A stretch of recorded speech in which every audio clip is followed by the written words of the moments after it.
kyembadde ngezako gamba nti tukkirize obuvuyo bungi mu Kampala naye twagala kumanya buvaawa so nze kyendabye kuba reports already tuzisangawo olaba incident ezimu zibaawo ne weewuunya kino kyabaddewo kitya naye nga amazima tukkirize mubaamu personal interests kati omuntu agenda naggula wansi munakivubu n'agula ettaka ly'abantu ate nga kiyise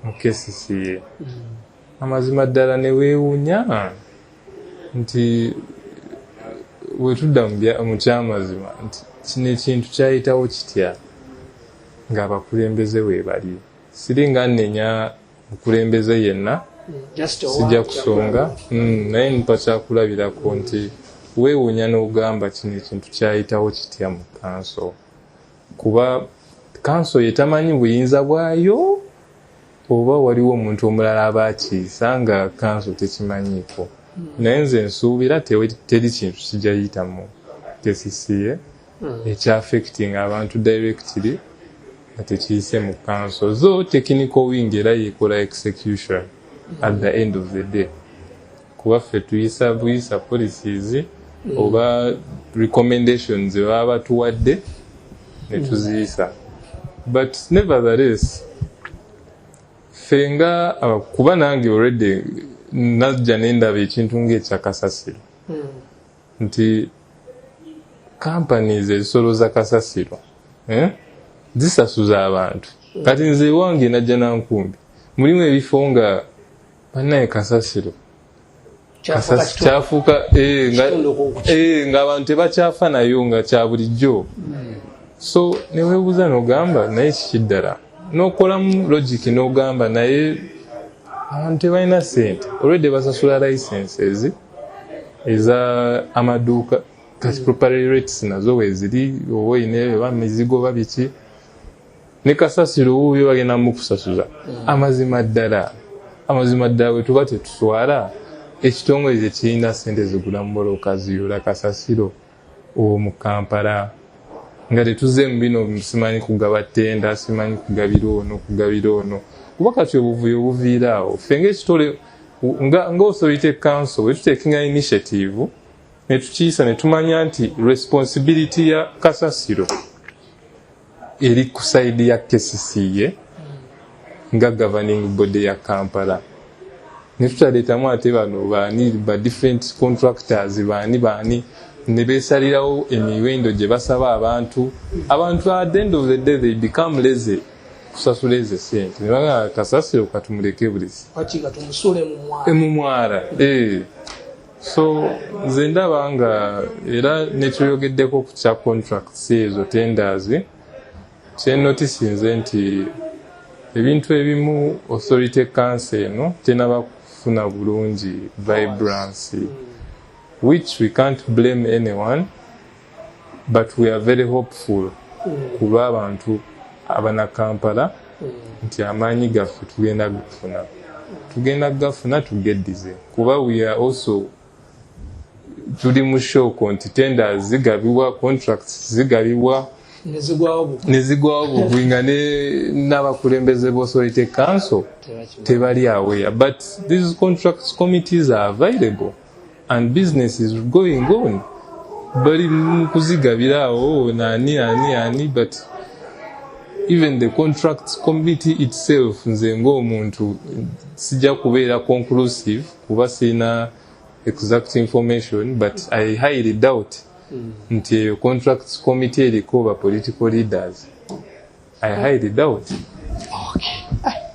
Then to why such test kyayisibwa nti obutale bwonna buddizibwe KCCA nenga te mu butale obwo mulimu obutale obuyina abantu nga bo like bayina n'ebyapa ku butale bwabwe ngera besalirawo okulonda abakulembeze baabwe then ate council nebuyingiramu enkayana nezijja abamu babano balonda nti gundi yatukulembera ebyetyamu ebintu ebimu okweyawulayawula abantu abamu ne babanga beeyawudde kati nga gwali ku kati ngokyali kumutendera okubanga oli speaker wa council osobola okubanga oconnectinga ku bakansala abanno n'ebintu ebitambula okutwaliza mu Kampala yonna ekintu ekyo kyogerako kira n'omusuubuzi ali mu katala ayinza kufuna atya information ye annayo nsonga nkulu nnyo kuba abantu baffe abali mu butale bakoseddwa nnyo nze ngenze n'okizuula luvannyuma nti obutale bwa gavumenti kumpi bwonna bwaggwawo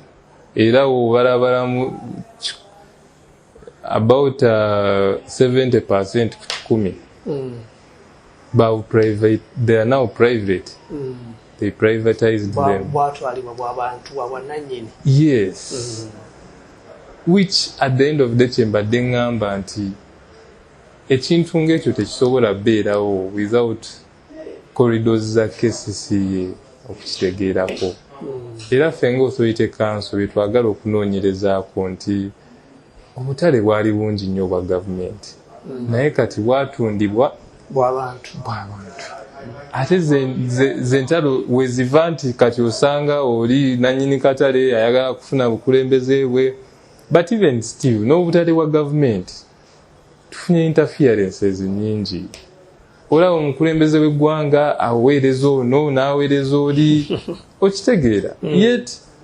Yet already we are trying to decentralize nga state bweze ekyogera nti tugezaako ku decentralizinga okubuza wansi naye kati buli lwotuwa obuvunaanyizibwa ate nga odda eri ate n'obinyigiriza tekikola makulu. So mbadde nsaba nti obuvubi obuli mu butale bwo kyandibadde kirungi nti Authority Council tusobola okituulako ne tukikkaanyako ng'abakulembeze depending on the status quo. Obwo bwe tulaba nti bwatwalibwa ne butundibwa mu corridors nga si nnuŋŋamu era tujja kwogera tetulina kye tugenda kutya tujja kwogera. Yes, basebo ne banyaba abakyatugoberera tuli ku mukutu gwa Wake Up Africa nga twogera ku bintu ebigasa bannayuganda okutwaliza wamu. Tubadde tukyayogerako ne Deputy Speaker akyatubuulira ensonga lwaki ebintu ebimu bitambula nga bwe biri. Tubasaba mwongere okulaba nga nammwe mufaayo nnyo ng'abantu mutwale obuvunaanyizibwa bwammwe. Si kulaba kintu nga kigenda mu maaso osirike gw'olowooze nti nno oli bulungi ky'omanya nti enkya ekivudde ku ono kidda gy'oli. So basebo ne banyabo twongere okulaba nga twefaako ng'abantu okulaba nga buli kimu kitambula bulungi. Twongere okubategeeza tutambula ne baganda baffe aba Divine Mercy Cakes nga basangibwa Kanyanya ku Warrigo Road bakola keeki zonna ez'emikolo ez'embaga birthday nga mu kiseera kino tukyali mu lockdown nga n'ebintu ebimu tebinnabeera kutambula bulungi. Bakutegeeza nti keeki bajja gikuleetera ku mulyango gwo naddala eza birthday baby shower n'ebintu ebirala. So bakubira ku namba y'essimu eri 0779 23 2897. Tukyatambula nabo n'abaganda baffe aba Youth Awake nga nabo basangibwa Kanyanya ku Warrigo Road bakubiriza abavubuka okwefaako okulaba nga alina kyasobola ayambeko munne alina amagezi ag'enjawulo gashyalingako ne munno okulaba nga mutambula bulungi mukwasaganye wamu nga n'ebintu ebisingawo binatusangira ne tulina kusooka kwefaako nga ffe abantu. Nga tukyagenda mu maaso ne mukulembeze era Deputy Speaker wa KCCA tukyayogera ku nsonga. Kati tugenda kwogera ku kirwadde ekitutta abantu bannayuganda bangi nnyo. Bwe tutunuulira ku muwendo gw'ensi yonna abantu abasoba mu 10,000 bafudde n'abandi balwadde bali bubi nga ku nsi yonna twakafa abantu abakalwala bali 4,000 mu 734 mu Uganda yokka 4,000 nga abakyawonyeewo bali 1,547 nga n'abantu Katonda batasobodde kuyamba nga bagenze bali abantu 334 abo Katonda nga abajuludde. Ebyo Uganda bwe kyayimiridde ku kirwadde kya COVID-19. Twongera okweyongerayo ku bituwulira mu mawulire bye tulabako olunaku lwa leero. Bintu bingi ebibaddewo abantu nga bavuddeyo okubaako bye banoonyereza ne bitaweebwa mwaganya kugenda mu maaso. Twawulirako ku bakola tiyagasi ku Makerere University mu Kampala. olw'okuba nti nno kyakulwanyisa ne babateeka wansi ne babalinnyako n'ebintu ebirala bingi nnyo ebizenga bikolebwa abantu ab'enjawulo nga birinnyibwako nga n'olunaku olwayo tulina profesa eyavaayo n'azuula nti waliwo eddagala mu Uganda muno erisobola okuwonya ekirwadde kya COVID-19 ebyaddala okusookera ddala ne basooka bamuteeka wansi lwaki kino okikoze biki ebintu ng'ebyo bitambudde nnyo mu ggwanga lino. Profesa ne bamukkiriza recently atwala mu miso y'ebyobulamu ng'esazeewo n'egamba eddagala eryo tusobola oddikozesa era likola. Gavumenti ekyasirisa okubaako terina kye yakoze kulaba nga eddagala eryo ati tusobola oddikozesanga mu ggwanga lyonna nga tukyalwana ekyo gamba nti tukole massive immunization oba abantu bonna bagemerwe okusinziira ku muwendo gwe gavumenti gweyagala okusobola okulaba nga tuta eggwanga litambule. So ebintu ng'ebyo nga bizze Deputy Speaker mubirabyeko nawe era obiwulira ng'omuntu ku bantu nga profesa abatafiiriddwako nga ne India ensi ezibadde zirina obulwadde omuntu we yavaayo n'ekirowoozo kigamba tusobola okukola kino gavumenti evuddeyo nemuteekamu amaanyi. N'ensi endala nga bw'otugambye ati fasi olugayo ku Nigeria ku bitone yavaayo n'egamba ati katukole kino tugulire abantu gadgets ezikozesebwa basobole okukola industry egende maaso. Gwe kikyoyogera ku nsonga eyo nga ebintu ng'ebyo nga gavumenti tebifuddeeko ng'ate nga naawe oli mukulembeze mu Kampala? Yanzanyo muganda wange naye ensonga era egenda kuddayo ku nsonga gyengezezaako okunnyonnyola nti abantu abamu ba stakeholders mu Kampala oba mu Uganda awamu kutwaliza ewamu tweyagaliza nnyo ekisusse ekitasaanidde ate nti kirungi kweyagaliza naye mulimu ebintu by'olina okulaba naawe n'ogamba nti kino kankyerekereza. So gwe kubiramu ddala okuviira ddala mu COVID yasookera ddala nti yalinga sikiimu yakunyaga bunyazi nti kati tuzze tufunye kati katutandikire wano ffe tuyiseewo ekyaffe era ne kati ensonga y'emu gy'olaba nti bw'olaba nti wavuddeyo omuntu asobola okukola ekintu ate ng'asobola okukikola then government nemusuppressinga kikulagirawo directly nti era mulimu abantu abalina personal interest nti ye alaba nti ono eddagala lye ate lijje atunda afune ssente nnyingi ng'olwedde bo balina ebyabyo bye babaze bye bagenda oyisaawo nawulidde waliwo n'eddagala erimu ekyeswa mu ddwaliro kyeswa nga bali mu kuba abantu mazzi mpiso n'omukuba empiso omuntu asasudde emitwalo simanyi meka n'omukuba empiso y'amazzi. So mu mbeera eyo nze ndowooza gavumenti yandibadde vigilant kuba omuntu bw'avaayo nagaayo eddagala likola nagala n'okugamba nti abantu 150 bakalikozesaako ne bawona. Kwekyo kyennyini era information gye eraga nti yatandikira ku musajja okuva mu America gwe yasooka okujjanjaba n'eddagala ne limuwonya naye kennyini bwe yalwala yakozesera eddagala lyennyini nejjanjaba. Era kyembadde ngamba nti njagala tulekere awo kuba abakulembeze ba political leaders tubeere bamazima fe abamu tubadde sidelined okubeera part mu lutalo lwa COVID. Otherwise zino endowooza singira ne mu kanso tulina n'obuyinza obugamba nti waliwo omusawo gundi ne gundi yagambye asobola okugira bw'ati ne tumusamoninga oba najja mu committee ya health oba ne mu parliament oba ne minister of health ne bakola examinations nabo ne baprovinga other than okulagirawo attitude eyo nti kino fe abakirimu fekka kuba already attitude eyo gye balaze tinaffe ba political leaders baagala tubeere nga tuli out of the equation So self interests zisusse nnyo nti kati sente za covid batuweereza kumpi oba trillioni mmeka naye kati osanga oli bwaziwulirako aga nti mpitirivu bwe tuyingizaamu bano ne bali akigenda tugira kati enkokola nnyingi okuvira ddala wali waggulu tobula ffe tulemeddeko ne tugamba nti muleke abakulembeze abalonde babeere involved kuba be basobola okuteesa ku bintu bino. They know ennaku y'abantu, bamanyi ennaku abantu gye bali mu kuyitamu mu bulwadde buno, mbeera gye bawangaaliramu kati. So omukulembeze waaba ateeseza ku basis ku information ng'evudde directly ku ground.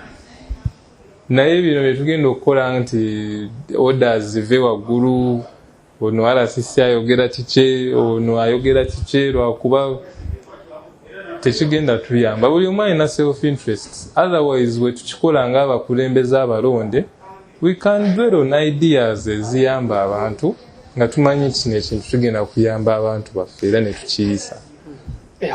Nga tukyali ku nsonga ya COVID-19. Mwayisaako kanso ayogerako ku kyokwongera ku ssente okuva ku mitwalo oba kale girowoozebwa 10 nga bo baali bagamba nga kanso mwali mugamba nti atisiti omuntu afune emitwalo 25 nakyo nekigaana nekitakolebwa. Recent netwawuliddeko era information nga mugamba at least omuntu bamuwa omutwalo gumu buli lunaku oba buli maka. Ekintu ekyo najja nankumbi ne Kampala okutwaliza awamu nga nolero tugamba we bwazibidde endowooza ennaku nga lumu oba emabega bagamba nti n'amannya gammwe bannakampala katugwaye Kampala Makindye ebitundu bwe bityo Kampala nga district ezammwe tezinnatuuka naye abeewala amannya agaabwe gatuuse. Tukitwale nti munafu bw'abakulembeze yadde mwe babajjamu directly nga musobola okubako obukikola indirect ne mukunga abantu mwe ne bagaba bagende wa LC bagire ki bwali bunafu bwammwe oba bunafu bw'abantu tutwale nti era tunenye gavumenti?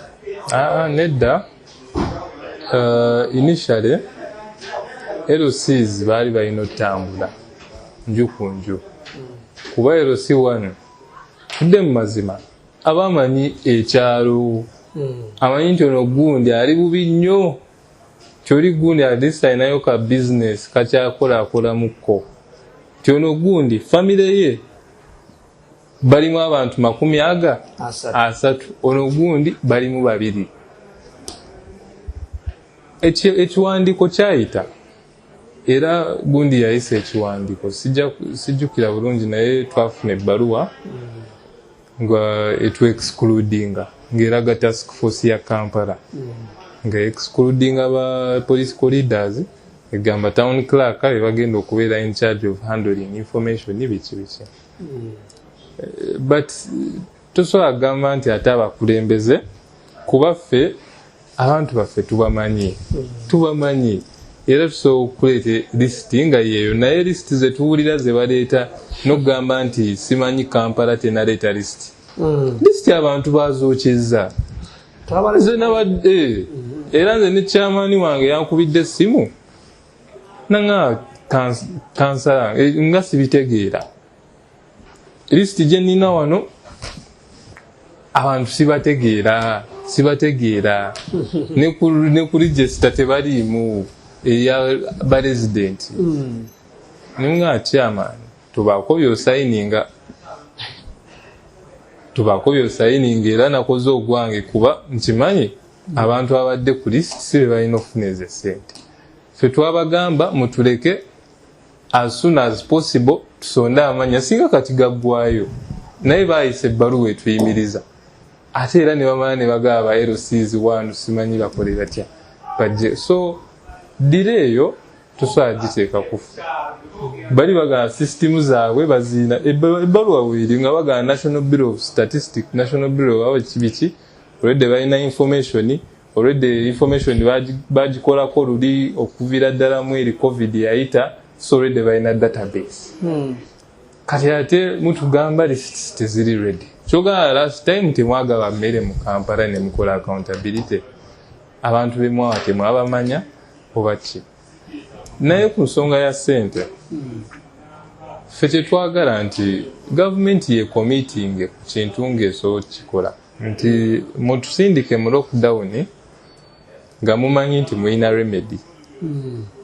ate ng'eyo remedy eri mu mutima mulungi si kutwala mu lockdown nga mwagala kusuluuza ssente muzeegabire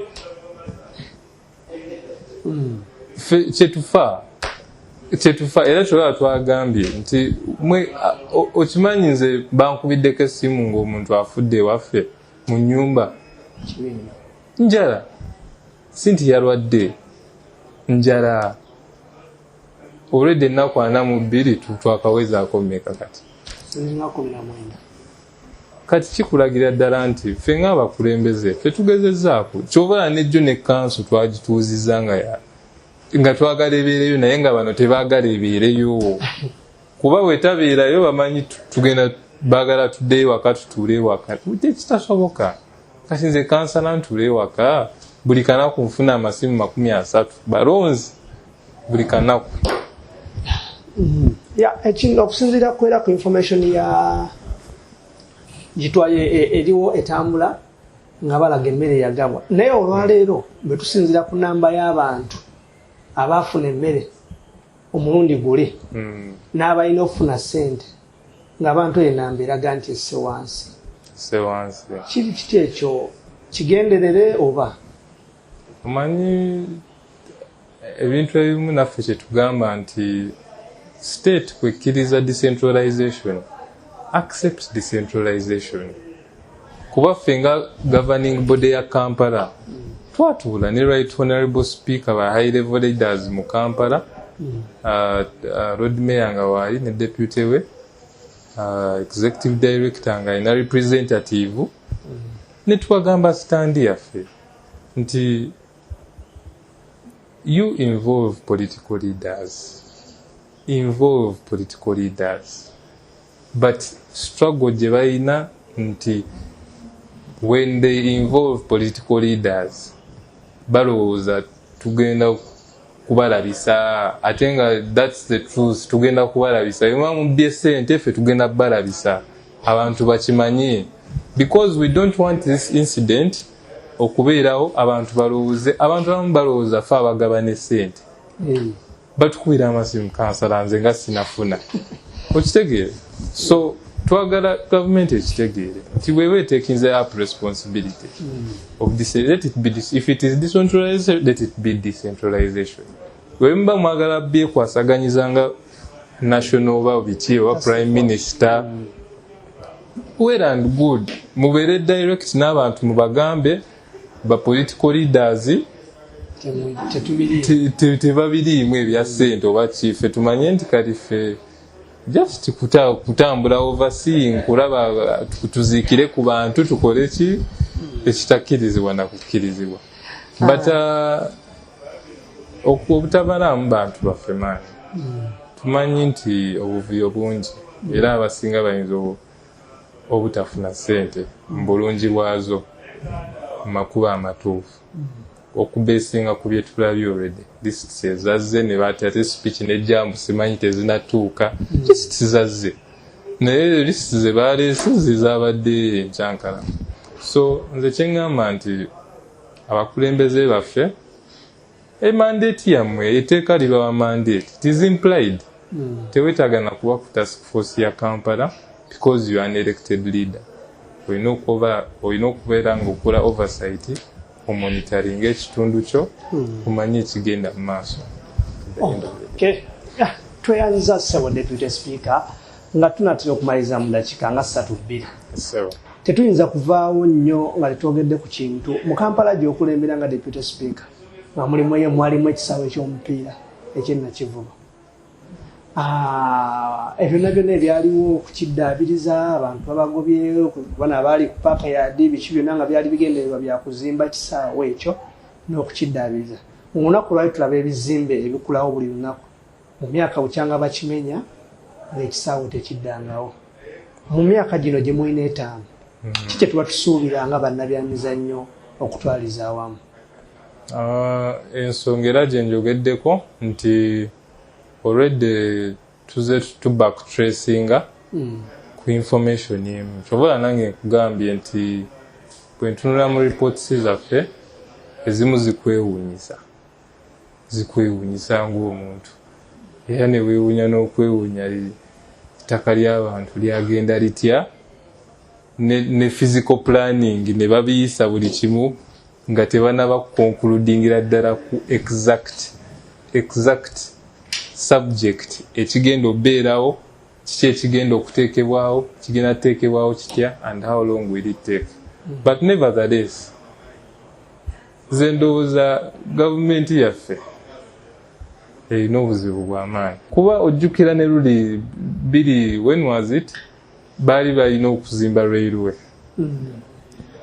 ne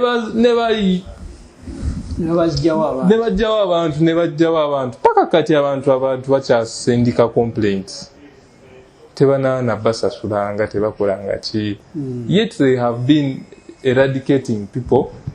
Tulabangako na progress etandise nti oba batandise oba okukola ki naye bino ebyo bigenda mu maaso mu Uganda. Nze nkugamba mazima n'amafuta nago kyekimu ffe wetusoma kuba nze nasoma oil and gas olaba nti batugamba amafuta twagazuula mu oba 1,900 oba mu meka abazungu bagatuzuulira dda naye gavumenti ale tubuzaabuza twakagazuula tuli mu gasima ale twakatuuka ku simanya upstream stage simanya ate nga already tufe tumanyi simanyi pipeline naye nga byonna byakubuzaabuza. So tuve mu kuzanyira mu mbeera z'abantu ze bawangaaliramu because this is their livelihood. Ogenda kujja wali kati mwajjawo akatale abantu kati abali mu maduuka basasulira mu ssente za waggulu ekitegeeza n'abali mu butale babuddukamu kuba ne ssente tebakyazisobola. Omugaso gw'okujjawo space ya nakivubo tetunagulaba because we wanted to see the impact. That is the end result. Kisaawe kya mupiira naye kisaawe kiriwa ate nga bye bintu ebitubonyaabonya nti when government works on such small things kijja kuyamba abantu n'abavubuka bijja bayamba nnyo. That is why tusiba tulaba Ghana, Nigeria be bagenda mu World Cup buli kimu nga twewuunya ffe tuli ku ki. But we have talent. Naye byebyo ebizibu byennyini nti government yaffe tebadde aggressive enough pushinga bintu bino. Luli muzeeyi namulaba His Excellency gundi president waffe kale si wange nze nina owange naye omukulembeze w'eggwanga agamba simanyi abavubuka muddeeyo mu byalo mulime. Amazima ddala otugamba otya ebintu ng'ebyo mutuganye tusome tugende mu zidiguli biki kati tumaze okusoma mugaanidde mu z'ofiisi kati mwagala tuddeyo tulime. So nze kyensaba nti gavumenti ne bwebanga mu mbeera za bulijjo ne bwebanga tekutte kuwa abantu ssente nti gabira ono ssente oli naye embeera omuntu gy'awangaaliramu ne gy'akoleramu weebeera nga emumazaako it is much better for us. It is very much better for us. Okay.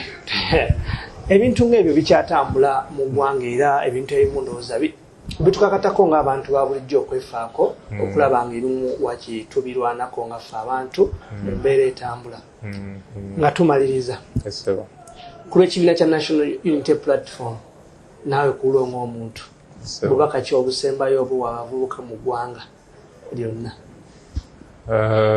Sookera ddala bavubuka bannaye n'ensi yaffe ffenna mulekeraawo nkimanyi embeera mbi mu Uganda era abasinga ku ffe baganda baffe muddukira bweru siz'Abawarabu mu China naye teri mirembe giri awo oge mazima emirembe tegiriyo eyo. Tubeere aggressive mu nsi yaffe to standing up for our voices n'ebintu by'amalala kuba naffe abavubuka naffe kitukuba nti system yaffe yatusiruwaza naye ate ffe tubuuke tukibuuke tukitegeere tukibuuke nti tetulina beera aggressive mu bye tukola newe tuba nga tukyasoma beera aggressive ofunye tetenkanyayo kino ne kiri yadde ebintu si byangu mu Uganda naye ffe abalina obbitereeza kuba abaana ffe bagenda nenyaffe. At the end of the day, 10 years from now, 20 years from now have to come. Sabi mukama kutuwabulamu. But be aggressive, tewetuulirira owoyina ekitone n'abazadde bambi. Abaana mubalaba bagezaako sports, you discourage them because mulaba nti temuli future, bintu bya entertainment, mulaba nti temuli future. Nemuba discouraging, but you encourage them. Muba pushing as much as bagenda kusomero, but keep encouraging them. Kubaffe, we are still hopeful. Nti ebintu bigenda chuka biterere. We are still hopeful. Bavuka bannange, basaba bannaye mwebereremu era for lutalo tuliko lwa generational cause at the end of the day, in quotes. It is a generational cause. We want to have a better Uganda where all our children can live nga beeyagala, si ba specific people, but class people, but fenna abaana baffe beeyagalire mu ggwanga lyabwe balikuliremu nabo bagende mu maaso. Kitweyanza nnyo tweyanziige ya Deputy Speaker olw'obudde bw'otuwadde ne information gy'otuwadde era abantu kyemmanyi bategedde obubaka bwo nga bw'obutuwadde. Tusaba bassebo ne banyaba ebigambo ebyo byogeddwako Deputy Speaker tubitwale nga byankizo ddala oba oliawo nga bwe tugamba nti nno tuli ku Wake Up Africa tujja kuzuukusa buli muntu eyeebase eno program yammwe eŋŋanzi on point nga twagera okwebaza abantu bano batukwatiddeko olunaku olwaleero okulaba nga show ekutuukako aba Youth Arise 256 babeera Kanyanya Kimuli Enterprises and Sounds bayina ebyuma ebikozesebwa ku mikolo egy'enjawulo n'ebirala byonna byewetaaga singa embeera inaabeeteredde ojja kulaba ekintu nga bwe kitambula. Nga tumaliriza buno obubaka busembayo bugenda eri abaana ab'obulenzi. Bassebo buli kimu kitandikira ku ffe. Ffe tusalawo embeera bw'enaatambula naddala nga kikwata ku baganda baffe okuba nnyinaffe ab'obuwala. Abaana abo baawumuddemu lwa mbeera ya COVID. Tubaleke tubafeeko nga bufa ku mwannyoko oyo omwana gwogenda okutiya ebiseera bye by'omu maaso enkya tagenda kujjukira. Tufeeyo okulaba nga bannyinaffe awo babeera mu mbeera ennungi okulaba nga buli kimu kitambula bulungi. Olunaku lwali tugenda kunzikira wano nga tubakubiriza bassebo ne bannyabo mulabe omukutu gwaffe guno gwa Wake Up Africa buli kirungi ky'owetaaga kigenda kugira kuno. Tosuubirako byesittaza, tosuubirako bitagenda kukuyamba ng'omuntu wa bulijjo. So mbasaba bassebo ne bannyabo tugende ku YouTube, tugende ku Facebook, tulikinge era tukomentinge ku bino ebintu obubaka buno bujja kuddayo eri abakulembeze. Kulwa Katonda n'ensi yange nsigadde nze Kasana Richard mubeere bulungi mweraba.